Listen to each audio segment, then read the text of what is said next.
Your rig is where you work, where you rock out.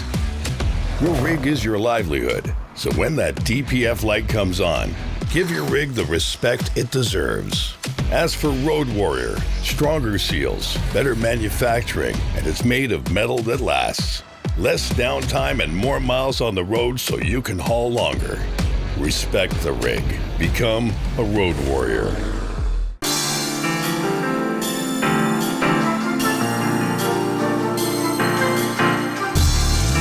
Welcome to The Long Haul, the podcast dedicated to empowering small carriers and owner-operators to drive their business forward. I'm your host, Adam Wingfield, bringing you insights from industry leaders, real-world success stories, and strategies to help you navigate the road to profitability.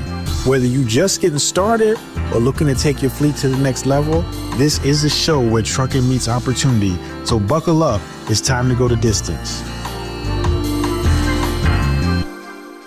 What's up, everybody, and welcome back to another edition of The Long Haul. This is our first time being live, so before you do anything, do me a favor. Make sure that you like, share, subscribe, and also make sure you go to www.freightwaves.com/playbook and make sure you get signed up for that newsletter so we can drop those weekly tools to you to help you as the owner, operator, and small carrier be more successful. Today, I am excited because I'm giving you a 2-for-1 today.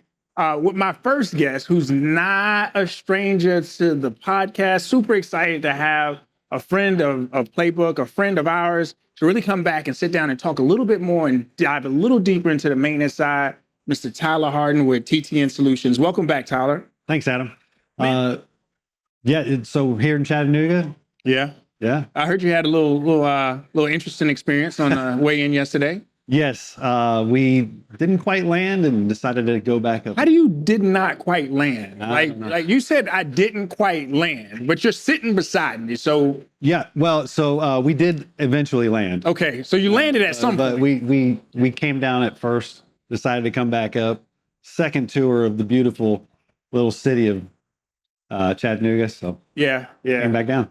Well, Tyler, it's great to have you back, first of all. And for those that missed that first episode, give us the quick version. What exactly does TTN Fleet Solutions do? Yeah. So mainly we administer roadside assistance programs for carriers. We have a network of service providers that are across the country and Canada, supplying towing, truck repair, mobile truck repair, things like inspections. We also do tires, lots of different services. Anything you need roadside, we can take care of. So when you think about network, right, I really think about that network because a lot of times owner operators and small fleet owners, they're looking for mechanics, right? They're looking for, they might be in a place where they're looking for a solution, might have a truck down in the middle of nowhere. You guys tie that in together? Yeah, absolutely. So we got full coverage of the entire country. And so we don't own any assets currently out there in the field. So we contract with a lot of these providers.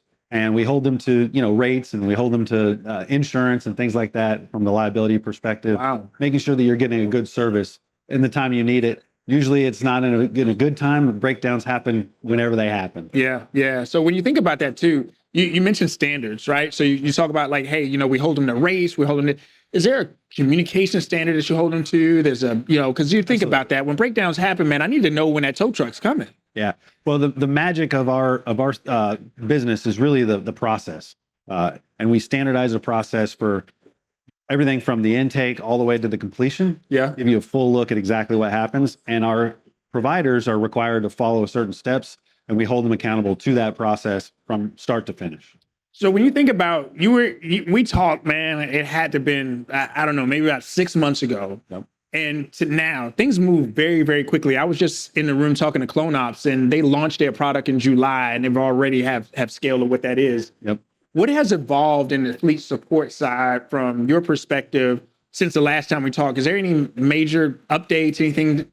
Oh, yeah. I mean, we've got AI coming. I think that's going to be an interesting thing. But really, businesses now in the last 6 months, with the slowdown and stuff that's happening, they're really looking for efficiencies. Mm-hmm. And so that's what we're going in. We're going in and looking at places where you can place efficiency into the process. And it may not be our full suite of services, but we're really looking at those kind of daggers we can throw in there to attack cost. I was talking to a fleet the other day.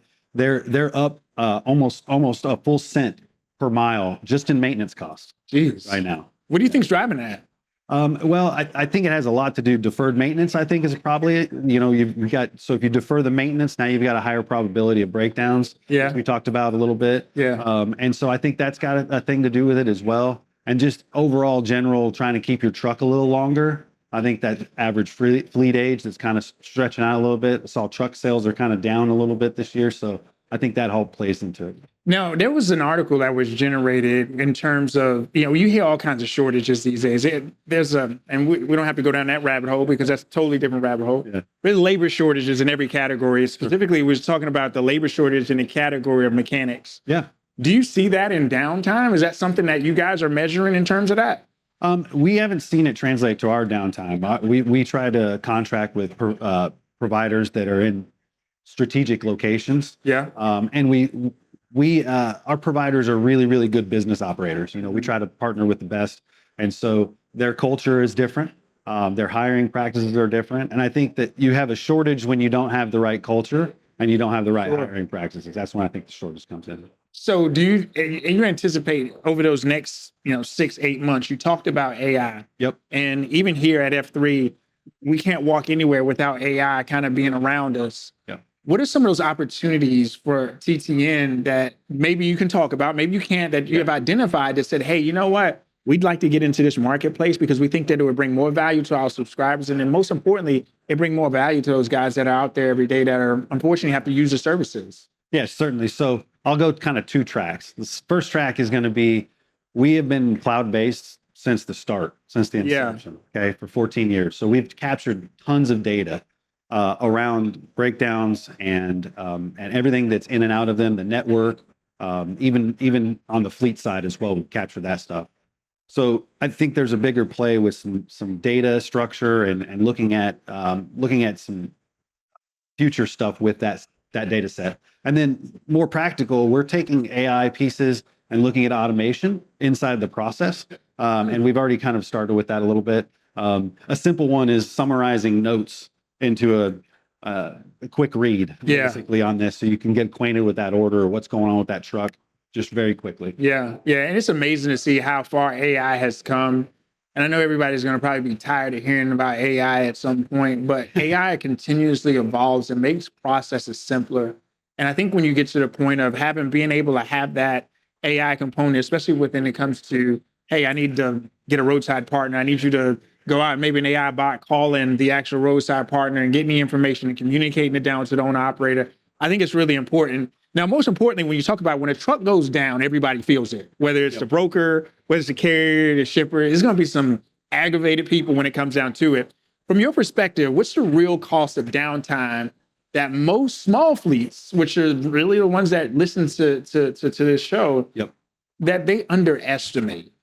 Yeah, certainly. Well, customer experience for your freight customer is kind of the first one that comes to mind, right? Making sure that you're communicating with them. And it's very hard to communicate when you really don't know what the timelines are.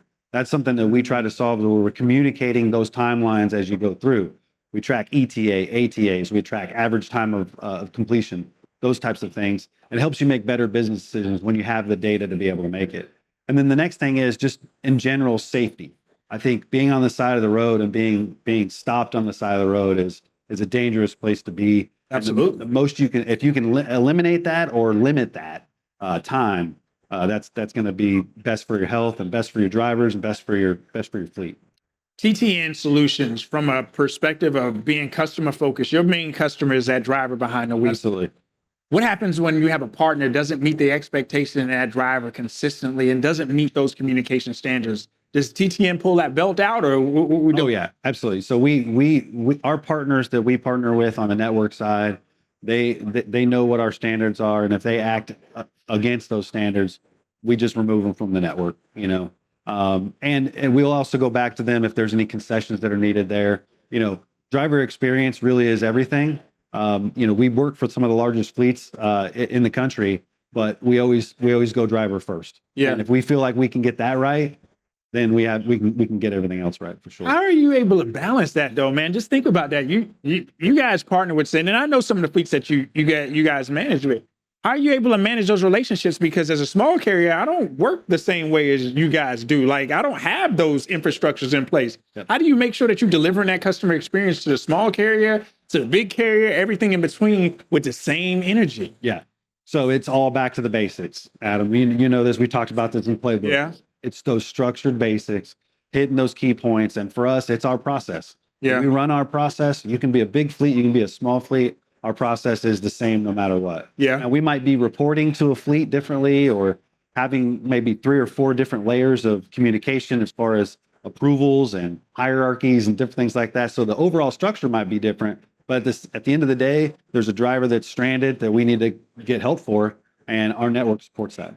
I want to talk about getting better, because there's a lot of times that, as companies, I really believe being vulnerable as a business owner, as a business representative, being vulnerable and understanding what your pain points or those weak spots or some of those areas of opportunity where you learn most from, I think are really, really important.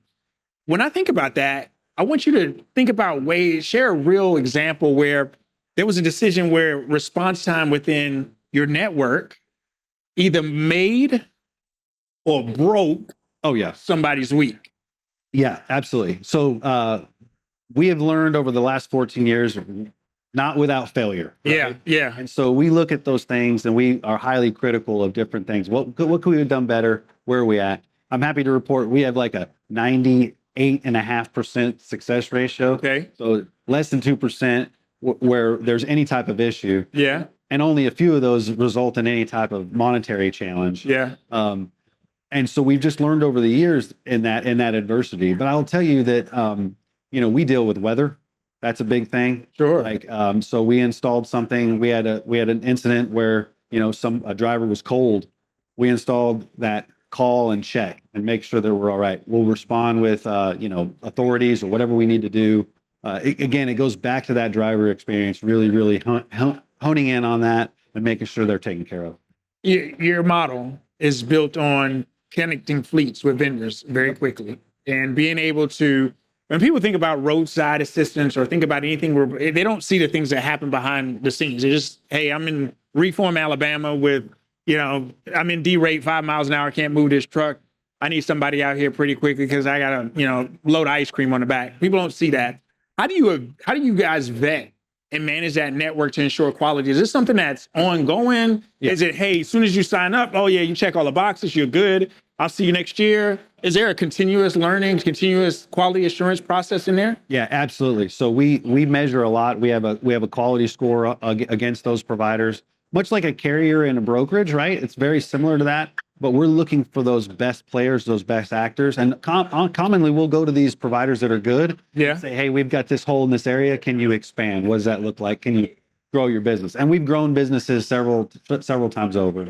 That's good. And I think that when it comes to separation, especially because you deal with both, you guys got big fleets and small fleets. So what separates those small fleets that manage breakdowns? Yeah. Right. So I think that you got 2 types of breakdowns, in my opinion. You got those breakdowns that happen at a plan. You kind of know that you haven't been doing what you're supposed to do with this truck and you kind of plan for it without planning for it. Then you have those surprise breakdowns that happen when you're doing everything that you need to do. I'm following my maintenance schedules. I'm doing everything I'm supposed to do from that perspective.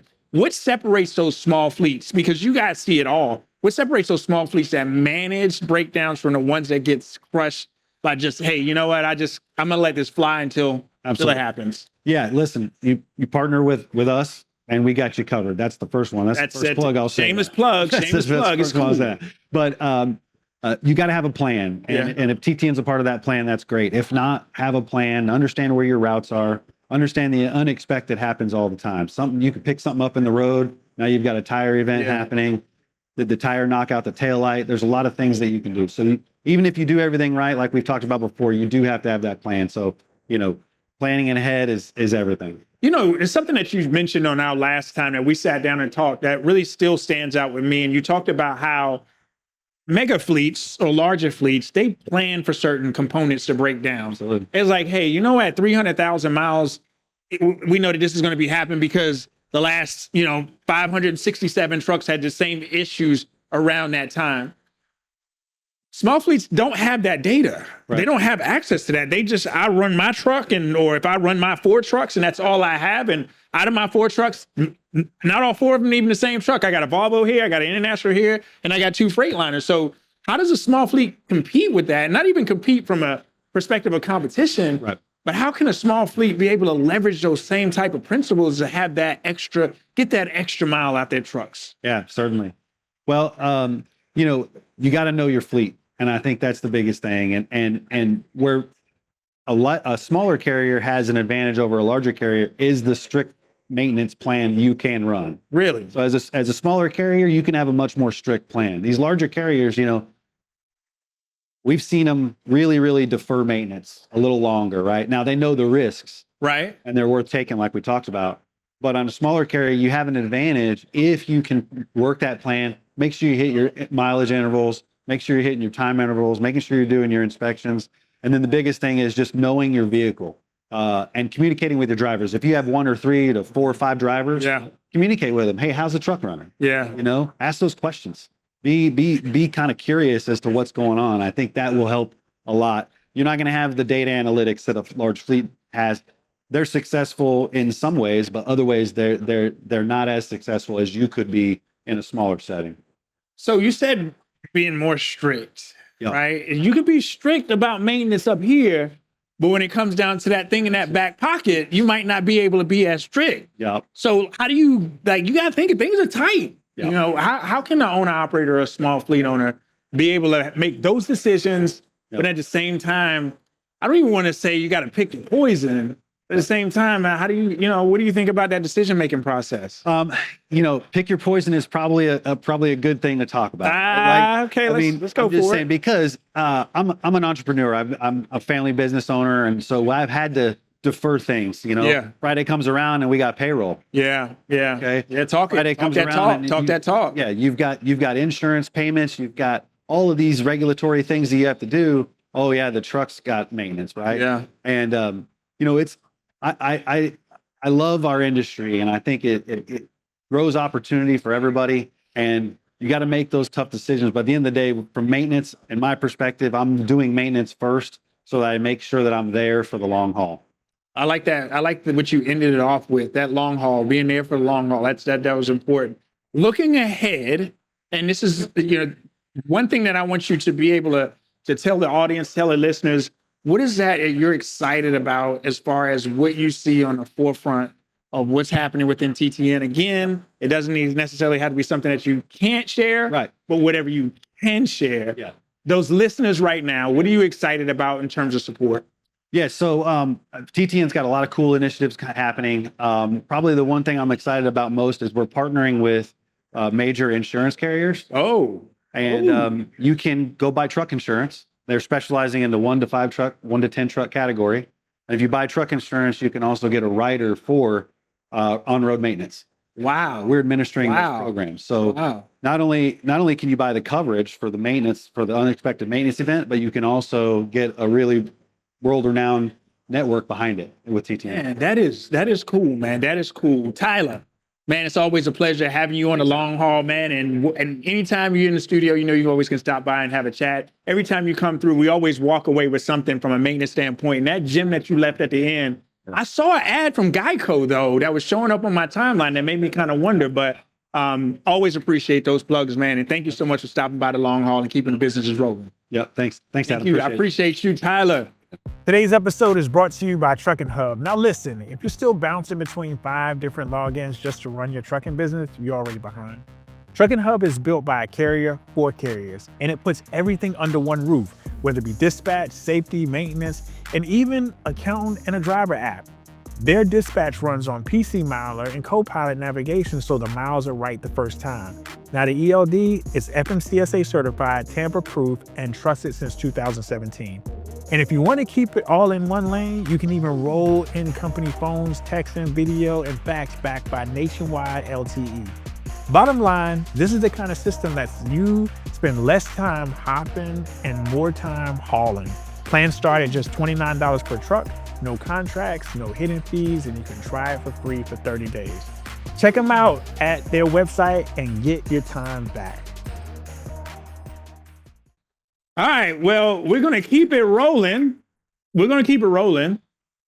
And as we roll through, I'm excited about my next guest too. And my next guest, she is no stranger to the industry. One of the things that I love about the opportunity that we have now and have here is the opportunity to kind of talk about the different dynamics that we have. And I'm super excited to have Natasha Sanders, a senior, not a freshman, not a sophomore, not a junior, but I got a senior business coach. Yes, you do. With Amazon, the three-letter word AFP, which from that vernacular is known well in the Amazon program. Absolutely. Welcome to the show, Natasha. Thank you so much. Thank you so much, Adam. Thanks for having me. I'm happy to be here. Well, listen, I want to know what AFP stands for. Well, I know, but what the listeners know, what does AFP stand for? So AFP stands for Amazon Freight Partner. Amazon Freight Partners. Correct. Yes. Okay. And there's Amazon Freight, there's Amazon Relay, there's Amazon Shipping. AFP specifically, Amazon Freight Partner. There's Amazon everything. Oh, there might be. Yes. There's Amazon everything. I think you might be right. So for the folks that seen those blue trucks and they don't really know how it works, what's the difference between Amazon Freight Partners and Amazon Relay? Okay, so Amazon Freight Partner is a global program where Amazon is partnering with, those small business leaders who are interested in starting their own trucking companies, right? Right. So Amazon is partnering out. We'll probably talk a little bit later about all the things that Amazon does provide in that partnership. Where Amazon Relay, completely different. This is where truck owner operators who are operating their trucks right now, they go onto the Amazon, the Relay load board. And they find spot work and different type of, auctions. Post the truck, work like that, where they're actually hauling Amazon loads as well. So Amazon Freight Partner is a lot different from that perspective, because as a relay, I got my own truck, got my own authority. I'm just looking for a little bit of work here. But then you're saying Amazon Freight Partners, we're a little bit more graduated in that. Talk a little bit deeper on what that looks like. Oh, absolutely. So, again, Amazon Freight Partner, again, a global program. So looking for anyone, again, catering to those more so smaller businesses, or smaller, leaders who are looking to start and, fuel their own trucking company fueled by Amazon. Got it. Right. So Amazon is coming in and at very, very low cost. Amazon is providing all of the fleet. All the trucks. Amazon's providing all of the trucks. Okay. Giving you a consistent weekly work. Okay. Fixed weekly rate, so guaranteed work, program, business longevity. Yep. Amazon covers the fuel and toll costs.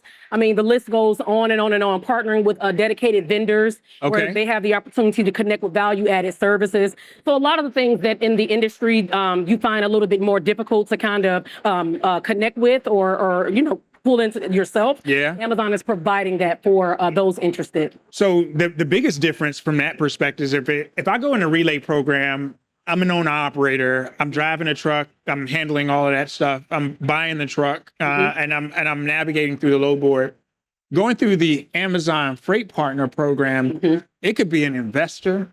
It could be somebody that might not necessarily have that background in trucking. Oh yeah, absolutely. Let me give you a little bit of my story. So, and I didn't introduce myself. So I am a 10-year Amazonian vet. Okay? Hold on. You said Amazonian? So I've been That's a word. It is a word. Okay.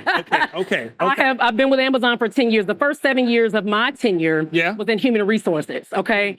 And so just because I've always had a passion for people leadership and just people support.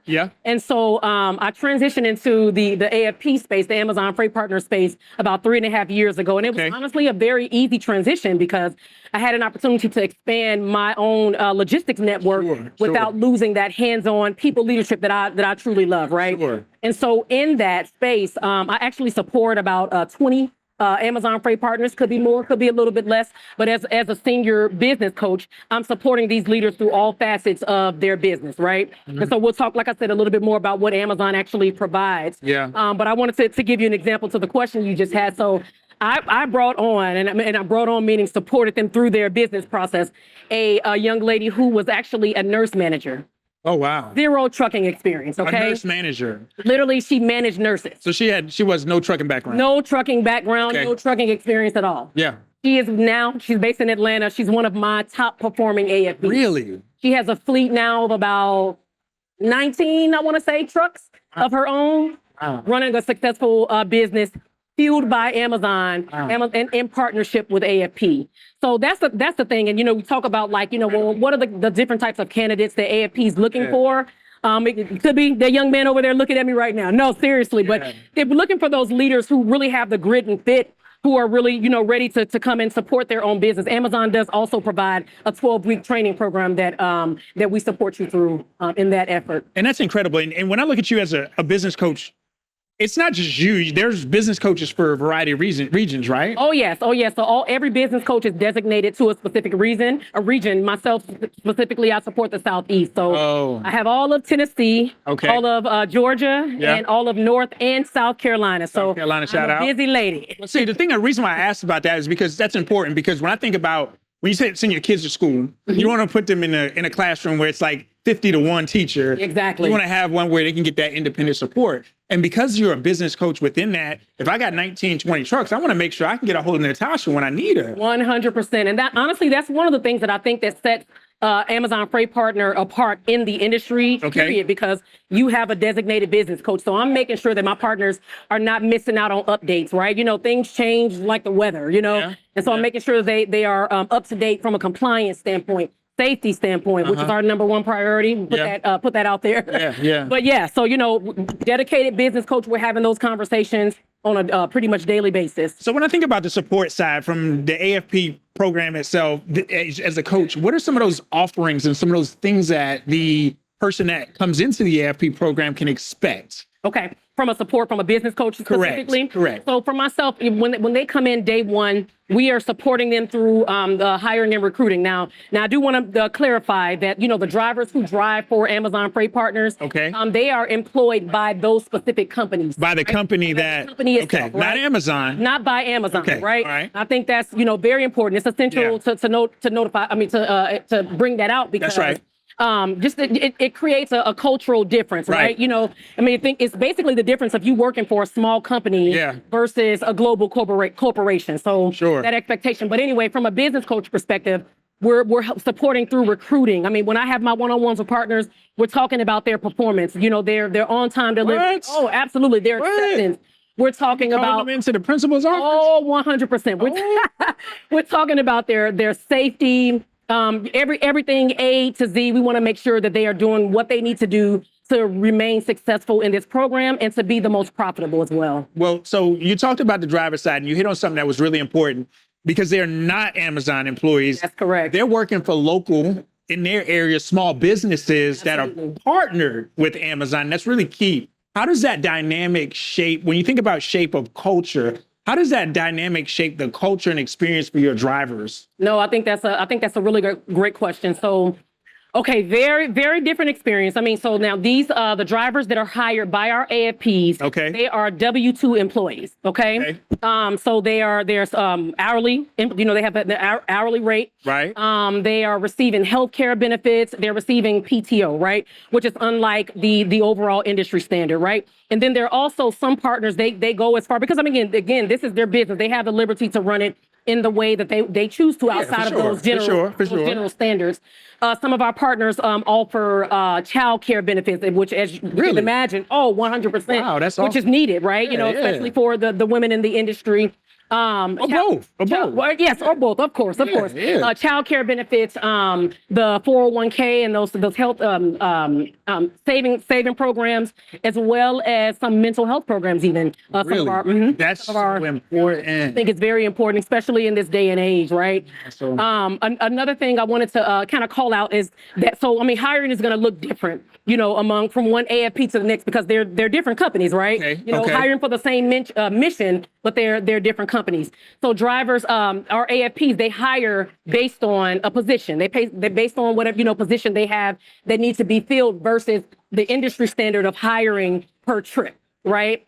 And so I'll give you an example. So, there are some drivers that are hired for a 37-hour block, right? If they want to drive those longer trips. But then we also have some drivers who like to drive maybe a little bit of a shorter trip. They'll drive a 13-hour block, which we refer to as Solo 1. And then there are the drivers who prefer to drive at night only. And then we have some AFPs who actually hire specifically for that as well. So, like I said, one of the beauties of it is that most of our AFPs have the opportunity to hire for both regional and as well as local trips.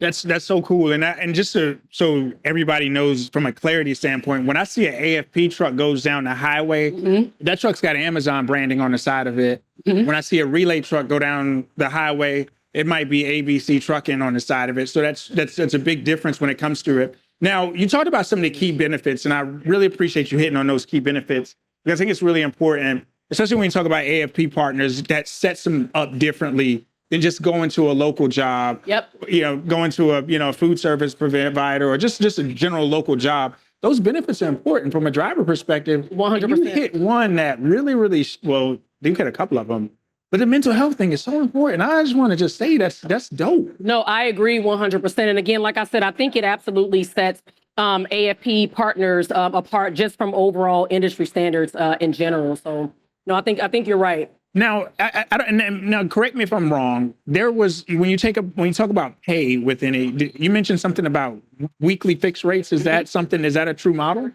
Yes, it is the model of AFP. Amazon is 100% offering a consistent work stream to these partners with a weekly fixed rate for each truck that they operate. Wow. And so again, catering to those smaller business owners who are operating anywhere between 5 and maybe 20 or more trucks. Natasha, that's rare. It is rare. That's rare. It's a blessing in this day and age, if I'm being honest. So it's a great opportunity for anyone interested. So for small business owners or drivers listening, because you all are going through probably the busiest time of the year for you guys. This is peak time, right? Peak season. Oh yes. So you're onboarding drivers now. Oh yeah. Just for the ones that are listening, the drivers that are listening, or maybe the business owners that are listening right now, what can they expect to see AFP over the next couple of months? What does that feel like? So right now, it's going to feel like hiring. Really? Hiring and hiring. So if you're a driver right now, you might want to tap in. Oh, yes. If you're a driver, definitely tap in. If you can imagine, it's the holiday season. It's our peak season. And so if there are any drivers out there right now who are listening, of course, recruiting and hiring is gonna vary partner to partner. Sure. But one good thing about it is that all AFP jobs can be found in one location. Oh, and really? I'll put it out there right now. So it's drop it right now. Absolutely, it's AFP. AFPjobs.amazon.com. Okay. I'll say it again for those in the back. I think it's that camera right there. Say it right there. Yeah. AFPjobs.amazon.com. And what happens when you go to that site, definitely want to look up a job in your region. Got it. And if there are currently no jobs in that region, you can sign up for text alerts. And so what it'll do, kind of like a wait list. It will alert you as soon as an AFP post a job onto that site. Isn't that awesome? That's just like me going to a restaurant and getting on that list and like, hey, come get your salad. Yeah, they handed you your little you got buzzer. the little buzzer. Hey, that's it. So like, what about the entrepreneurs now? I can't leave the entrepreneurs out. For those that might be thinking, I want to build one of those companies too. Yep. What is the first step they should take? The first step they should take is very similar. So you're gonna go to freightpartner.amazon.com. We gotta give them the same love, though. I'll say it again for the ones in the back. freightpartner.amazon.com. They're gonna go to that website, and then of course they will, sign up, basically expressing interest, and after they, kind of click that button to express interest, they'll get all kind of information, and of course it's going to be a strenuous hiring process because as it should be. Listen, it should be. It's a coveted role right now. Yeah. The bench is full. I'm going to be honest with you, right? Right. But things change all the time. You know what I mean? And so definitely, if anybody is interested, please do not hesitate. Go to the website, check out get all the information you need, and request for information, which will be provided to you. My last question, and I'm going to leave you for the day. What you got? If a driver or a business owner joins the AFP program, what really separates the ones that do good and the ones that don't? Okay, so a business owner that does well is a business owner who is hands-on, right? I say it again. Listen, I'm gonna say it loud and proud. Yeah. Hands-on. We're looking for, again, like I said earlier, those leaders who have the grit and fit, who are willing to really be in the trenches with their drivers, know what's going on with your operation, understand, the needs, the sentiment of your drivers, and appreciate them, because at the end of the day, I don't care what anybody says. Without those drivers, none of us even exist. That's right. Right? None of us have jobs. And so, we have to show and appreciate those drivers. Now, what separates the bad drivers from the good drivers is your performance, your safety. Yeah. Number one priority. And Loved again, it. that's why the hiring process at Amazon for drivers is just a little bit intense because, I mean, we're looking for those drivers who are going to commit to serving with excellence, to prioritizing their safety when they're out the road, because we want to see them get home the same way they came to work. Absolutely, absolutely. Natasha, thank you so much for joining us and giving us our audience that inside look. We probably going on for an hour, but I'm feeling heat over from my left side. So, hey, we got to wrap this up. They're going to get you. Hey, listen, if anybody wants to get in contact with your team or someone in your region or just a general, how would they do so? Again, just, reaching out to myself, or are you talking about, well, you can literally hit me up, Amazon. My email address is sannatas@amazon.com. Okay, well, thank you so much for joining us. And listen, to all my audience and listeners out there, if you heard any value in this particular episode, make sure that you share it out. Make sure you like, subscribe, and do me a favor, stay safe, stay profitable, and I'll see you on the next edition of The Long Haul. Take care, everybody.